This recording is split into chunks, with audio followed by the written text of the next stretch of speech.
আমাদের এই লাইনটা তো অনেকে আমাদের হয়তো ভাবে যে গাড়ির লাইনে আমরা কাজ করি, আমরা আর্টিস্ট নই, ঠিক আছে। যারা মানে এখন হয়ে গেছে কি আর্টিস্ট তাদের বলে, আগে জিজ্ঞাসা করছে তুমি কোন মানে কলেজ দিয়ে পাস করেছো, আর্ট কোথা থেকে শিখেছো, আর্ট শিখতে হবে, শেখার পরে পাস করলে পরে তবে আমি আর্টিস্ট। মানে এখন যা মানে তাদের প্রদর্শনী বিভিন্ন জায়গায় হবে, academy of fine arts, art gallery, Sima art গ্যালারিতে হয়, নন্দনে হবে, ওদের হবে, আমাদের হবে না। যেখানে হচ্ছে এখন যা দেখি মানে শিল্পীরা ছবি আঁকে, মানে শিল্পীর নিজে দাঁড়িয়ে থাকতে হবে বলার জন্য যে আমার এই ছবিটা এই আছে ছবির মধ্যে।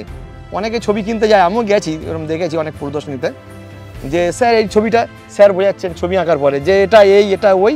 আমার চোখে ওটা আর্টিস্ট নয়।